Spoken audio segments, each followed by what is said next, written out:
doesn't entanglement prove that panpsychism is real? Because if any objects ever touch one another, they're pretty much permanently entangled, and they're basically the same object, is how a quantum physicist would view that. So if that's true, let's say there was a Big Bang, wasn't everything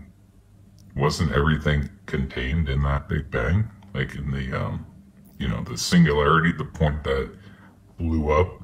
If that's true, that explains why particles on the other side of the universe are entangled with particles here on Earth and things like that, because they were one quantum object or one object at the beginning of this, section of the universe that we exist in. So as we learn more, isn't it interesting? Panpsychism is becoming more in vogue as we learn more about quantum physics and really think about the ramifications of these things like entanglement. It's clear Einstein was very wrong. It's clear Bohr was very correct on this, and John Bell proved this in his experiments, that this is how it works. So this is not like speculation. The only speculation is, does that mean, particles entangled, does that mean, if they were at one point in the past a singular object, that, is it a leap to say it's panpsychism? I don't know. They're entangled.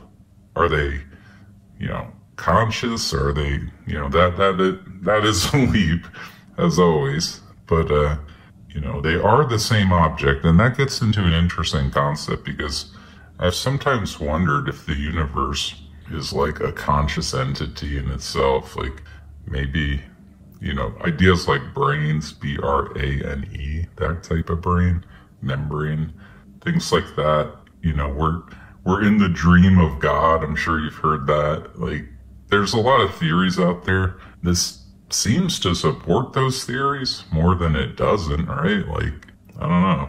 At least to me it does. But anyway, that's kind of where I'm at. Like, I don't know. When I first heard panpsychism, I didn't like it, but it's really grown on me. And I just see, like, the more I learned about physics, entanglement, and other concepts, the more I learn about these, the more it seems that everything is pretty much connected. And then if it's connected and say I'm conscious, well then the particle, the inverse particle of me somewhere else in the universe, how is it not conscious, How do you answer that question? How do you say it's not, I am conscious and it's tied to me, it's entangled to me. How is it not conscious? I guess that would be my question.